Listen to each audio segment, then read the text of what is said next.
दोस्तों बहुत बहुत स्वागत है आप सभी का औसम ज्ञान हिंदी न्यूज चैनल में एक बार फिर से। दोस्तों आज पूरे दिन की कई महत्वपूर्ण और बड़ी खबरें निकल कर आ रही हैं, तो बारी बारी से सब खबरों को हम इस वीडियो में आपको बताने वाले हैं। तो दोस्तों वीडियो को बिना आगे बढ़ाए लास्ट तक जरूर देखिएगा, क्योंकि सारी खबरें बहुत ही महत्वपूर्ण है। तो चलिए देख लेते हैं कि पहली बड़ी खबर क्या निकल कर आ रही है।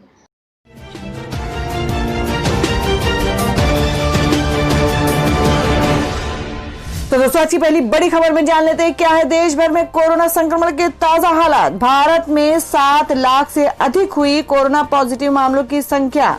24 घंटे के भीतर 22,252 नए केस। जी आपको बता दें कि देश में कोरोना वायरस कोविड-19 का कहर जारी है। स्वास्थ्य एवं परिवार कल्याण मंत्रालय के अनुसार देश में बीते 24 घंटों के भीतर कोरोना वायरस के 22,252 नए मामले सामने आए हैं और 467 मरीजों की इसमें जान जा चुकी है और अब तक कोविड-19 मामलों का आंकड़ा 7 लाख के पार पहुंच गया है। आपको बता दें कि देश में कोरोना पॉजिटिव मामलों की कुल संख्या 7,19,665 हो गई है, जिसमें से 2,59,557 सक्रिय मामले हैं और 4,39,948 ठीक या डिस्चार्ज या विस्थापित मामले और 20,160 लोगों की इसमें जान जा चुकी है। स्वास्थ्य और परिवार कल्याण मंत्रालय के अनुसार कई राज्यों में कोविड-19 पॉजिटिविटी दर राष्ट्रीय औसत 6.73% से भी कम रिपोर्ट की गई है। उनके प्रति मिलियन टेस्ट भी राष्ट्रीय औसत से अधिक है। और वहीं अगली खबर निकल कर आ रही है कि हवा से कोरोना वायरस फैलने के सबूतों को WHO ने किया स्वीकार। जी आपको बता दें कि विश्व स्वास्थ्य संगठन ने आखिरकार मंगलवार को यह स्वीकार कर लिया है कि कोरोना वायरस संक्रमण के हवा से फैलने के सबूत हैं। इससे पहले वैज्ञानिकों के एक समूह ने WHO को खुली चिट्ठी लिखकर इससे अपने मौजूदा दिशा निर्देशों में सुधार करने की अपील की थी। आपको बता दें कि WHO में कोविड-19 महामारी से जुड़ी टेक्निकल लीड डॉक्टर मारिया वाकेरखो ने एक न्यूज ब्रीफिंग में कहा कि हवा के जरिए कोरोना वायरस फैलने की आशंका पर बात कर रहे हैं। इस बारे में विश्व स्वास्थ्य संगठन की बेनेडिक्टा अलेग्रांजी ने कहा कि कोरोना वायरस के हवा के माध्यम से फैलने के सबूत तो मिल रहे हैं, लेकिन अभी ये पक्के तौर पर नहीं कहा जा सकता है। उन्होंने कहा कि सार्वजनिक जगहों पर खासकर भीड़ भाड़ वाली, कम हवा वाली और बंद जगहों पर हवा के जरिए वायरस फैलने की आशंका से इनकार नहीं किया जा सकता। हालांकि इन सबूतों को इकट्ठा करने और समझने की जरूरत है। हम ये काम जारी रखेंगे। और अब बता दें कि ब्राजील के राष्ट्रपति जेयर बोल्सोनारो कोविड-19 पॉजिटिव महामारी का उड़ाया था मजाक। जी आपको बता दें कि ब्राजील के राष्ट्रपति जेयर बोल्सोनारो का कोरोना टेस्ट पॉजिटिव आया है। उनका सोमवार को दूसरी बार सैंपल टेस्ट के लिए गया था, जिसके बाद आज उनका टेस्ट पॉजिटिव आया है। आपको बता दें कि 65 वर्षीय राष्ट्रपति लगातार सोशल मीडिया पर कोरोना वायरस को कमतर आंक रहे थे और वे सोशल डिस्टेंसिंग के नियमों का भी पालन नहीं कर रहे थे। बता दें कि ब्राजील दुनिया में कोरोना प्रभावित देशों की लिस्ट में दूसरे स्थान पर है। यहाँ कोरोना संक्रमण के कुल 1.63 मिलियन 16.3 लाख मामले हो चुके हैं, जबकि कोरोना से ब्राजील में अब तक के 65,554 लोगों की जान भी जा चुकी है। इससे पहले जेयर बोल्सोनारो ने कोरोना वायरस की जांच को लेकर एक बेहद ही अजीब बयान दिया था। बोल्सोनारो ने कोरोना वायरस के दूसरे परीक्षण से गुजरने के बाद अपने फेफड़ों को साफ बताया था। उन्होंने कहा कि कोरोना वायरस टेस्ट में मेरे फेफड़े साफ निकले हैं। स्थानीय मीडिया के मुताबिक बोल्सोनारो में कोरोना के लक्षण पाए जाने के बाद सोमवार को उनका दूसरा टेस्ट किया गया, जो कि पॉजिटिव आया। CNN ब्राजील और समाचार पत्र एस्टाडो डी एस बाउलो ने बताया कि बोल्सोनारो में बुखार जैसे लक्षण देखने को मिले हैं। बोल्सोनारो ने सोमवार को राष्ट्रपति भवन के बाहर समर्थकों से कहा कि वे अभी अस्पताल आए हैं और उनका कोरोना टेस्ट किया गया है। राष्ट्रपति ने कहा कि मैंने फेफड़ों का स्कैन कराया, मेरे फेफड़े साफ हैं। राष्ट्रपति के कार्यालय ने एक बयान में कहा कि राष्ट्रपति अपने घर पर हैं और वे पूरी तरह से स्वस्थ है, जिसका रिजल्ट मंगलवार को आएगा। ब्राजील की सुप्रीम कोर्ट ने मई में बोल्सोनारो की कोविड-19 की 3 जांच रिपोर्ट सार्वजनिक की थी। इन तीनों जांच रिपोर्टों में उनके संक्रमण की पुष्टि नहीं हुई थी। अमेरिका के फ्लोरिडा में अमेरिका राष्ट्रपति डोनाल्ड ट्रंप से मुलाकात के बाद बोल्सोनारो ने मार्च में ये तीनों जांच करवाए थे। और वहीं अगली बड़ी खबर में आपको बता दें कि व्हाइट हाउस का ऐलान, चीन के साथ संघर्ष में भारत के साथ होगी अमेरिकी सेना। जी हम बात करें कि भारत चीन के बीच पूर्वी लद्दाख में जारी तनाव अब कम होना शुरू हो गया है और इसी बीच अमेरिका ने भारत के पक्ष में बड़ी घोषणा की है। आपको बता दें व्हाइट हाउस के एक शीर्ष अधिकारी ने सोमवार को कहा कि अमेरिकी सेना भारत और चीन के बीच या कहीं और भी संघर्ष के संबंध में उसके साथ मजबूती से खड़ी रहेगी। ये बात व्हाइट हाउस के chief of staff mark meadows ने दक्षिण चीन सागर में अमेरिकी उपस्थिति को मजबूत करने के लिए 2 एयरक्राफ्ट कैरियर की तैनाती के बाद कही है। तो दोस्तों, खबरों में आगे बढ़ने से पहले जान लेते हैं आज के माइंड क्विज के सवाल को। आज का सवाल है, आपको बताना है कि कर्नाटक के मुख्यमंत्री का क्या नाम है। इसका जवाब आपको वीडियो के नीचे कमेंट बॉक्स में देना है और सही जवाब देने वालों को रैंडमली सिलेक्ट किया जाएगा और वो जीत सकते हैं एक बम्पर पुरस्कार। बढ़ते हैं अगली खबर की ओर। और हमें अगली खबर में आपको बता दें कि पीएम मोदी पर शिवसेना का तंज, कहा 21 दिनों में कोरोना से जंग जीतने वाले थक कर बैठ गए। जी, आपको बता दें कि कोरोना वायरस महामारी का संकट लगातार बढ़ता ही जा रहा है। मंगलवार को देश में कोरोना वायरस के कुल मरीजों की संख्या 7 लाख के पार पहुंच गई। दुनिया भर के आंकड़ों को देखें तो अब भारत कोरोना वायरस संक्रमण के मामले में तीसरे नंबर पर आ गया है और इस लिस्ट में पहले नंबर पर अमेरिका और दूसरे नंबर पर ब्राजील है। पिछले 24 घंटे के भीतर ही देश में कोरोना वायरस के 22,000 से भी ज्यादा मामले सामने आए हैं। इस बीच शिवसेना ने प्रधानमंत्री नरेंद्र मोदी के कोरोना वायरस के खिलाफ लड़ाई लड़ने के दावे पर तंज कसा है। आपको बता दें, शिवसेना ने मंगलवार को अपने मुखपत्र सामना के संपादकीय में पीएम मोदी पर तंज कसते हुए लिखा कि प्रधानमंत्री नरेंद्र मोदी ने भरोसा जताया था कि 21 दिनों के भीतर कोरोना वायरस के खिलाफ लड़ाई जीत ली जाएगी, लेकिन लगभग 100 दिन हो गए हैं और संकट अभी भी जस का तस बना हुआ है।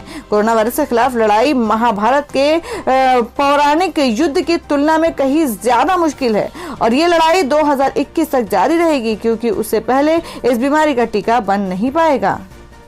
और हमें अगली खबर निकल कर आ रही है, चीन के पीछे हटने पर बबीता फोगाट ने पीएम मोदी को बताया चट्टान, ट्विटर पर ट्रोल हो गई रेसलर। जी, हम बात करें कि भारत और चीन के बीच पूर्वी लद्दाख में वास्तविक नियंत्रण रेखा एलएसी पर पिछले लगभग 2 महीने से जारी गतिरोध को कम करने की दोनों देशों की ओर से कोशिशें की जा रही हैं और इसी मामले पर भारतीय रेसलर बबीता फोगाट ने एक ट्वीट किया। ट्वीट के बाद ट्रोल के निशाने पर आ गई हैं। दरअसल सोमवार 6 जुलाई को दोनों देशों की सेनाएं हिंसक झड़प वाली गलवान घाटी से करीब 1.5 किलोमीटर पीछे तक हट गईं।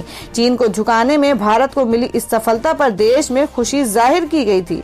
चीन के पीछे हटने की खबर के बाद ओलंपियन बबीता ने प्रधानमंत्री नरेंद्र मोदी की तारीफ करते हुए कहा था कि झुकते भी है, झुकाने वाला चाहिए। आपको बता दें कि पीछे भी हटते हैं, हटाने वाला चाहिए। चट्टान जैसे मजबूत नेता नरेंद्र मोदी चाहिए। बबीता के इस ट्वीट के बाद सोशल मीडिया यूजर उनको जमकर ट्रोल कर रहे हैं और ट्विटर यूजर्स ने बबीता से भी सवाल पूछा है कि जब कोई भारतीय सीमा में नहीं आया था तो पीछे हटने के क्या मायने हैं। और हमें अगली खबर निकल कर आ रही है, चीन उइगर मुसलमानों पर चलाता है अपनी तानाशाही, अरबी में कुरान तक पढ़ना मना है।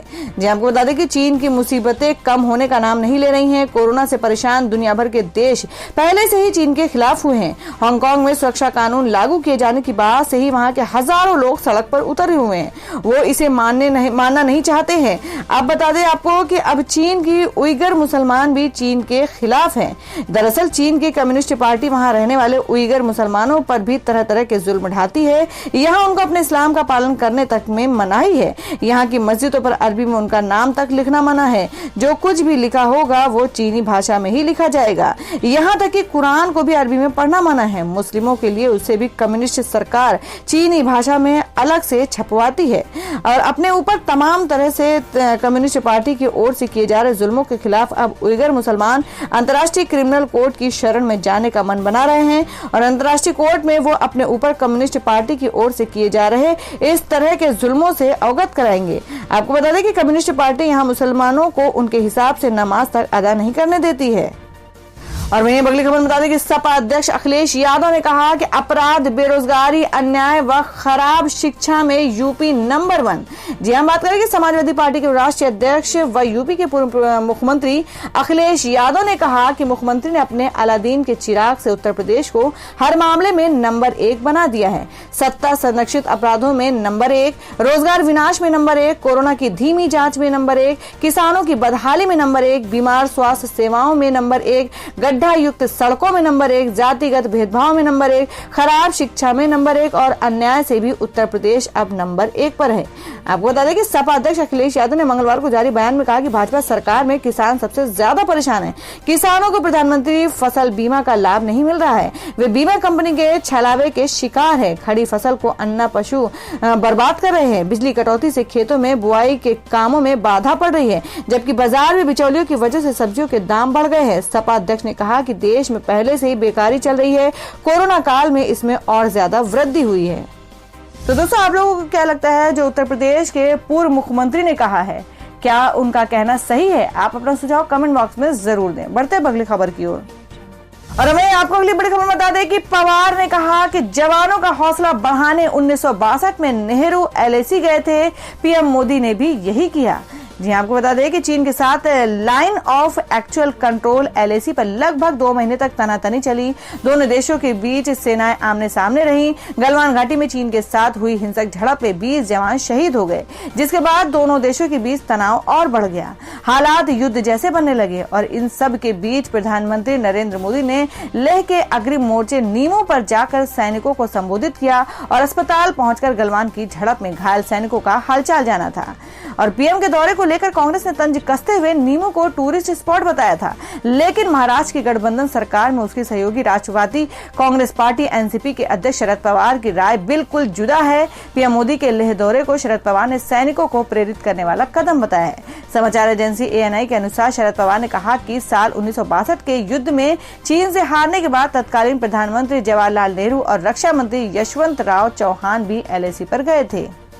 और अब बता दें कि ड्रैगन को दोहरा झटका। भारत के बाद अब अमेरिका भी बैन करेगा टिकटॉक सहित सभी चीनी ऐप। जी आपको बता दें कि लद्दाख में हिंसक झड़प को अंजाम देने वाले चीन के बुरे दिन शुरू हो गए हैं। भारत के बाद अब अमेरिका भी चीनी ऐप्स को बैन करने की तैयारी कर रहा है। अमेरिका के विदेश मंत्री माइक पोम्पियो ने सोमवार को एक इंटरव्यू के दौरान कहा कि हम टिकटॉक सहित चीन के सभी सोशल मीडिया ऐप को प्रतिबंधित करने पर गंभीरता से विचार कर रहे हैं। और अब बता दें कि अनलॉक 2 में आलू प्याज की कीमतों में उछाल। आटा दाल पर अभी इस वजह से लगी है लगाम। जी हम बात कर रहे हैं कि अनलॉक 2 में कई सामान आवश्यक वस्तु की श्रेणी से बाहर हो गए हैं, जिसका खास असर आटा, मैदा, तेल पर नहीं है। कारोबारी इसके पीछे की वजह रेस्टोरेंट व होटलों के पूरी क्षमता से ना चलने और सार्वजनिक कार्यक्रमों पर बंदिश को मान रहे हैं। और वहीं आलू, प्याज और टमाटर आदि की कीमतों में काफी तेजी देखी जा रही है। लॉकडाउन से अनलॉक 2 में आलू प्याज की कीमतों में 300 से 700 रुपए प्रति कुंटल का उछाल आया है। आटा, दाल से लेकर सरसों के तेल आदि में खास अंतर नहीं दिख रहा है। लॉकडाउन में कालाबाजारी और जमाखोरी की आशंकाओं को देखते हुए सरकार ने आलू, प्याज, टमाटर के साथ ही गेहूं, आटा, अरहर दाल, चना दाल, सरसों तेल, रिफाइंड तेल, नमक, चायपत्ती जैसी रोजमर्रा की वस्तुओं को 30 जून तक आवश्यक वस्तुओं की श्रेणी में रखा था। तो दोस्तों, खबरों में आगे बढ़ने से पहले एक बार फिर से आपको याद दिला दें कि अगर आपने अभी तक के हमारे वीडियो को लाइक नहीं किया तो जल्दी से वीडियो को लाइक कर दें, क्योंकि आपका एक लाइक हमारे लिए बहुत ही महत्वपूर्ण होता है। और अगर आप हमारे चैनल पर नए हैं तो चैनल को जरूर सब्सक्राइब कर लें और बेल के बटन को भी जरूर हिट कर दें। और हमारी पूरी न्यूज को जानने के लिए वीडियो को लास्ट तक जरूर देखें। बढ़ते अगली खबर की ओर। और अब अगली खबर में बता दें कि अमेरिका में कोरोना का कहर जारी। 24 घंटे में आए 50,000 नए मामले। अब संक्रमितों की संख्या 30 लाख के पार। जी आपको बता दें कि दुनिया के सबसे शक्तिशाली देश अमेरिका में कोरोना महामारी का कहर जारी है। दुनिया में सबसे ज्यादा मामले हर दिन अमेरिका में ही दर्ज हो रहे हैं। यहाँ पिछले 24 घंटे में 50,000 कोरोना के नए मामले सामने आए हैं। हालांकि अमेरिका में जान जाने वालों की संख्या में पहले से कमी आई है। इन दिनों दुनिया में सबसे ज्यादा जान जाने हर दिन ब्राजील में हो रही है। सोमवार को अमेरिका में 39,666 नए मामले सामने आए और 360 लोगों की इनमें से जान गई है। और अब अगली खबर में आपको बता दें कि KRK के खिलाफ एकजुट हुए मनोज बाजपेयी और हंसल मेहता बोले, हमसे मत टकराना। जी हम बात कर रहे हैं कि बॉलीवुड में इन दिनों नेपोटिज्म सहित कई मुद्दे पर बहस छिड़ रही है और कई सेलेब्स आमने सामने हो गए हैं। एक्टर मनोज बाजपेयी, हंसल मेहता और मिलाप जावेरी एकजुट हो गए हैं और लोगों से कमाल आर खान को अनफॉलो करने की अपील कर रहे हैं। आपको बता दें, खुद को फिल्म की क्रिटिक कहने वाले कमाल आर खान बॉलीवुड सेलिब्रिटीज के बारे में विवादित पोस्ट करने के लिए जाने जाते हैं। उन्होंने सुशांत सिंह राजपूत के मौत पर दुख व्यक्त करने वाले कई बड़े सेलेब्स को निशाने पर लिया था। इसके बाद डायरेक्टर मिलाप जावेरी ने कमाल आर खान का एक वीडियो शेयर किया था, जिसके पहले हाफ में वह सुशांत सिंह राजपूत को बुराई कर रहे थे और सुशांत की मौत के बाद आंसू बहा रहे थे। इस वीडियो को शेयर करते हुए मिलाप जावेरी ने ऐसे लोगों से बचने की बात कही थी जिसका एक्टर मनोज बाजपेयी और डायरेक्टर हंसल मेहता ने समर्थन किया। लेकिन अब इन सबके बीच सोशल मीडिया पर तकरार बढ़ती जा रही है। कमाल आर खान ने मिलाप जावेरी का समर्थन करने पर मनोज बाजपेयी और हंसल मेहता को एक ट्वीट के जरिए धमकी दी है। उन्होंने ट्वीट में लिखा कि हंसल और मनोज पर मेरा रिव्यू बहुत जल्द आएगा, वे इसी के लायक हैं, आप इसे सुनने के लिए हेडफोन का इस्तेमाल करना होगा। हंसल मेहता ने कमाल आर खान के इस ट्वीट पर रिएक्शन दिया। हंसल मेहता ने लिखा कि मेरे से पंगा लेने की हिम्मत भी मत करना, मैं तुम्हारी बदतमीजियों और गालियों से दबने वाला नहीं हूँ। तुम्हारी दादागिरी मेरे साथ नहीं चलेगी। तुम्हारा ये घटियापन ना तो मुझे रोक सकता है और ना मेरा आत्मविश्वास तोड़ सकता है। मुझसे दूर रहना, इसे मेरी चेतावनी ही समझना। हंसल के इस ट्वीट का एक्टर मनोज बाजपेयी ने समर्थन किया और लोगों से कमाल आर खान को अनफॉलो करने के लिए कहा है। और हमें अगली खबर बता दें कि शाहरुख खान राजकुमार हिरानी के साथ अपने अगले प्रोजेक्ट में आएंगे नजर। इस मुद्दे पर बनेगी फिल्म। जी हम बात कर रहे हैं कि बॉलीवुड के किंग यानी शाहरुख खान ने आनंद एल रॉय के जीरो के बाद कोई भी फिल्म नहीं किया है, जिसके कारण लगातार फैंस शाहरुख खान की फिल्म का इंतजार कर रहे हैं और अक्सर शाहरुख खान के अनाउंसमेंट को लेकर फैंस ट्विटर पर उनके अगले प्रोजेक्ट के अनाउंसमेंट को लेकर मांग भी करते हैं।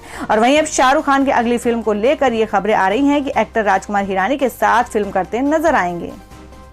और वहीं अगली खबर में जान लेते हैं क्या है देश भर में मौसम के ताजा हालात। जी आपको बता दें कि दिल्ली में बदलता मौसम, यूपी, गुजरात समेत कई राज्यों में बारिश का अलर्ट।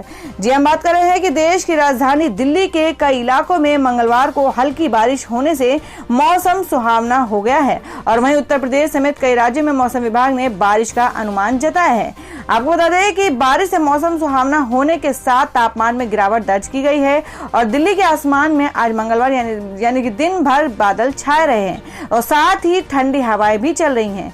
मौसम विभाग के मुताबिक मानसून अभी पूरी जोर पर है। इस हफ्ते कई राज्यों में भारी बारिश हो सकती है। मौसम विभाग के मुताबिक अगले 3 दिनों में महाराष्ट्र और गुजरात के कई हिस्सों में भारी से बहुत भारी बारिश होने की आशंका है। विभाग ने इसके मद्देनजर अलर्ट जारी किया है। तो दोस्तों ये थी अब तक की सभी बड़ी खबरों की अपडेट से टुडे ब्रेकिंग न्यूज और लेटेस्ट खबरों को देखने के लिए हमारे चैनल ऑसम ज्ञान हिंदी न्यूज चैनल से जुड़े रहिए और हमारे वीडियो को लाइक शेयर जरूर कर दें अपने दोस्तों और रिलेटिव्स के साथ। तो दोस्तों फिर मिलेंगे काम की खबरों और सरकारी योजनाओं की एक और नई वीडियो के साथ। तब तक के लिए धन्यवाद दोस्तों।